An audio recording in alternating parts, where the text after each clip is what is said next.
Hello, everybody. Welcome back to 31 Days of Halloween on the Calvin Cam podcast, the podcast where we talk about everything spooky and chilling. I'm Calvin. And I'm Anthony. And today we have Braindead, so let's get into it. Okay, everybody, here we are. We've made it. Really awesome. We are nearing the end. It's really exciting, and I am so thankful for all of you for sticking with it, especially those who have been watching from the beginning. Thank you so much. We're going. Yeah, thanks for all the support and comments we have on YouTube. We really appreciate all the support. Yeah, it's excellent. So today we are doing Braindead, or it's also known as Dead Alive.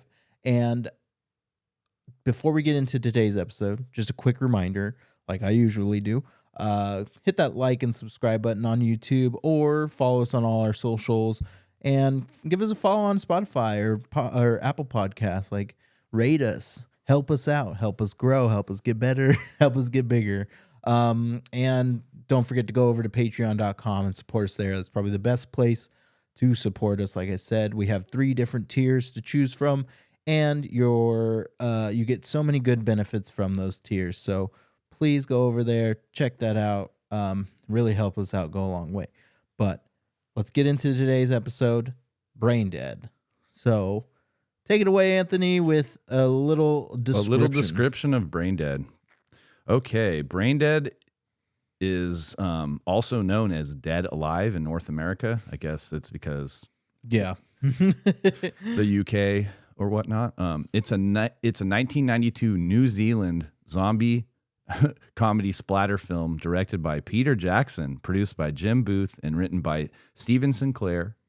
And Jackson based the original story and idea on Sinclair. It stars Timothy Balm, Diana Vanavere, Elizabeth Moody, and Ian Walken. A plot follows Lionel, a young man living in South Wellington, with his strict mother, Vera. After Lionel becomes romantically entangled with a girl named Paquita, Vera is bitten by a hybrid rat monkey and begins to transform into a zombie while infecting the swaths of the city populace.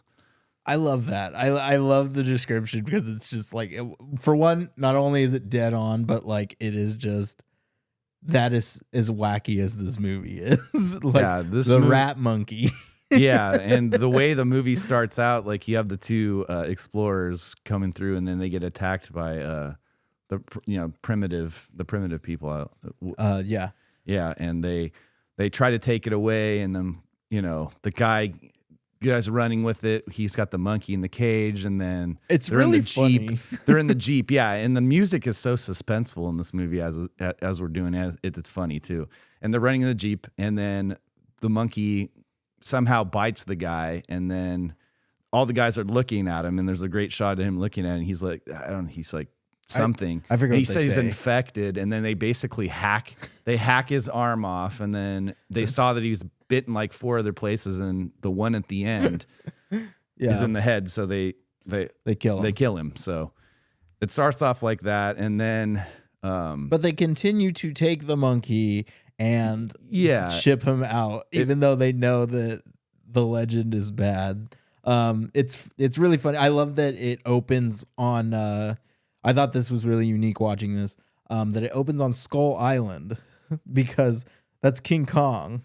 Yeah, so I noticed that kind of. I thought it was really funny, and I also kind of feel like that's a nod at like Peter Jackson himself, because later on, in the 2000s, he went on to make King Kong. Yeah. So I thought that was really cool. I wonder if he has like a special place for King Kong in his heart. So I thought that, yeah, like you said, the opening's really funny. I think that it's great. Like just them carrying the thing, running down. It was like they were floating. And in the opening credits, like it shows a splatter and it says Braindead. Like it's really good. And I thought the time period that he picked, I think it was like it was like the 40s, I think.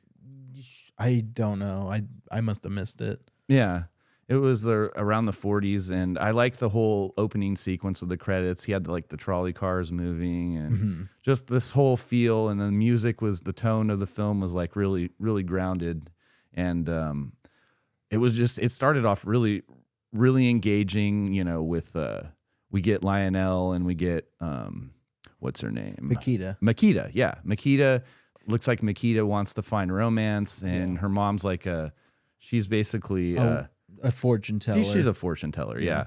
And she gives us fortune, and they stumble apart, and they have chemistry at the very beginning, and then they start going on dates, and Lionel's mom doesn't approve and all this stuff. Yeah, so she follows him to the zoo to like overlook what he's doing, because Lionel pretty much cares to her like every whim. Yeah, so, they go on a date. So they go on a date, and Vera is hiding and at the zoo, and then she gets bit by the rat monkey that was taken from Skull Island, and then later on that pretty much the curse of that monkey infects her, and she begins to basically deteriorate and turn into some kind of flesh-eating zombie. Yeah, and that was so amazing. Like the whole sequence with the stop motion with the rat monkey, like the way she killed it with her heel, like she just steps on its head. Yeah, that was really cool, and just the practical effects in this movie. Like there's so many to talk about. Really, I mean, there's so many you can't really talk about all of them. You just have to go watch this movie and experience it. I think that I don't know if this is like a well-known movie. I'm not really sure. At least here in America, anyway. Like I've never heard of this movie until recently. Our friend and follower Donnie, he is an amazing horror buff. Like he's been on the show before. He was in season 1 of the Calvin Cam. Love for Horror is the episode. Yeah, Love for Horror episode 1, and we're going to have him back on when we do a Love for Horror episode 2. But he recommended this movie, and I put it off for a while and finally got around to watching it for this, and this was so entertaining. And it's not only it's entertaining, it's like a love story between Lionel and Makita. Like the whole time he's trying to, he doesn't know how to accept like these people. Like he still thinks they're people. He starts taking care of them after they die and get bit by his that's right, his mother, and he has them all at the dinner table. Yeah, he's feeding them. He has them locked in the basement. There's just so many things. Like the preacher and the nurse, they have a baby together with this thing, and the baby's like insane. He takes the baby out in a carriage. Like this movie is just so wacky and so fun. It's just a fun ride. It's fun, especially so if you're a fan of Evil Dead, like you'll definitely like this movie. Like this has it's Peter Jackson's answer to Evil Dead, pretty much. Yeah, and it's just so crazy. I mean, even like I said, the father, what does he do? Oh yeah, my favorite line in this movie is he's like, "I kick ass in the name of God," and he's coming out with martial art moves and stuff. Like it's beating insane. These two leather jacket guys up. Yeah, greasers. Some greasers, and oh man, it's really funny, really entertaining, and it just has some kind of like special quality to it. Like I mean, it's got so many creepy things. I think the uncle is creepy. The guy that goes. And he has a little thing. He is weird. Yeah, he's so weird. And the thing is, he tries to take the estate from Lionel, and then Lionel has this big party, and he invites all these people, and then he finds out what's in the basement. It bites a drunk guy, and then the disease runs rampant, and then all of her are infected, and there's like a zombie house of corpses trying to kill Nikita and Lionel. The whole time going through the movie. It's really, really cool. It's funny because like by the end of the movie, he's like drenched in blood. Like and so the whole scene with he takes the lawnmower and like cuts them all up with it. Just like it's so crazy and entertaining. And then the end sequence with the mother. Yeah, remember the giant mother, she just comes out of the floor of the basement like. She's huge, and she's got like these tits that are huge. Yeah. I'm just like, what is happening? She's like voluptuous, right? What am I watching? And then she like tries to like put him back in her stomach. Like, it's so fucking wild, dude. And then Nikita saves the day. They Yeah. burn the house down and it blows up, and they walk out and they have a romantic kiss, and the And it movie ends. Yeah, like It's just like, it's a complete start to finish, like no conclusion, no cliffhanger, nothing. Like yeah, it was really well done, and it made 3 million in the box office. It says Braindead was Jackson's most expensive film at the point, although it received positive reviews from critics. It bombed at the box office. its budget was $3 million. Yeah, it didn't has a single received cult following and is now regards as one of the goriest films of all time. I mean, yes, it is one of the goriest films. Like it's very, very bloody, very disgusting. But it's great. Yeah, like, try eating before you watch this movie. Yeah, there's some scenes that are a little. No time for snacks in this movie. But this movie. What would you rate this movie? I really loved this movie. I thought this was a good 4 out of 5. I'd say 4 out of 5 for me for sure. Why is that? I think the acting is really good. I don't, obviously it's not like the most outstanding acting that Peter Jackson has like directed, because obviously, he did Lord of the Rings. But like all in all, like each character played their part. They all acted very well accordingly. And it, this is a kind of goofy movie, so I expected them to be acting silly, like, and they do from start to finish. I think that the music is really well done. I think that I enjoyed the little score that's throughout the music or throughout the movie. The practical effects, obviously, that's the star of this movie. All of the blood, all of the different makeup for the decaying corpses. And obviously the priest is like my favorite. So it's hard not to like the priest. He's awesome. It's in this just movie. so funny. And then, yeah, I think as a complete story, it's great and it's gripping. So, as enjoyable, 4 out of 5. And what would you rate this? I mean, thanks Donnie for recommending this movie, because this movie is amazing. I'm giving it a 4 out of 5. This was a brilliant, even though it led Peter Jackson to stardom with all his other works that we know about. This movie is a practical effects masterpiece in some ways, just with all the things they tried in every scene. Like, Yeah. it was awesome. So I give it that. The practical effects, like I said, the pacing is good in this movie. I like the whole lead up to the monkey. The acting between Lionel and Nikita, awesome. I mean, I thought that was amazing. Even the creepy uncle was good. Even the preacher was good. The score, like you said, the score hits home when it needs to. Yeah. This is a solid pick. This movie is really good, and it's worth watching for sure. If you've never seen this movie and you're a fan of Peter Jackson, this is like his first work before he becomes like a major director and does, like Kong in Lord of the Rings.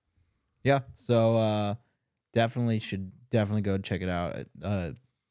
Let's move into the final part of our episodes. Fun facts. Calvin's got the fun facts I for got this some one. fun facts. Okay, so here we go. On its initial release in its home turf of New Zealand, this movie earned more per screen than Batman Returns in 1992. That is amazing. That's awesome. It's a good movie. 300 liters of fake blood was used in the final scene of this film. I could see that. The movie is said to be the bloodiest of all time, like we talked about. I can agree with that. The lawnmower scene. The rental in Sweden and probably other countries as well came with supplemental vomit bags. Oh, man. Okay. During the lawnmower scene, movie blood was pumped at 5 gallons per second. Yep, and that whole stage was full of blood at the end of it. The name of the dog is Fernando. Yeah, that's right. When Vera eats Fernando.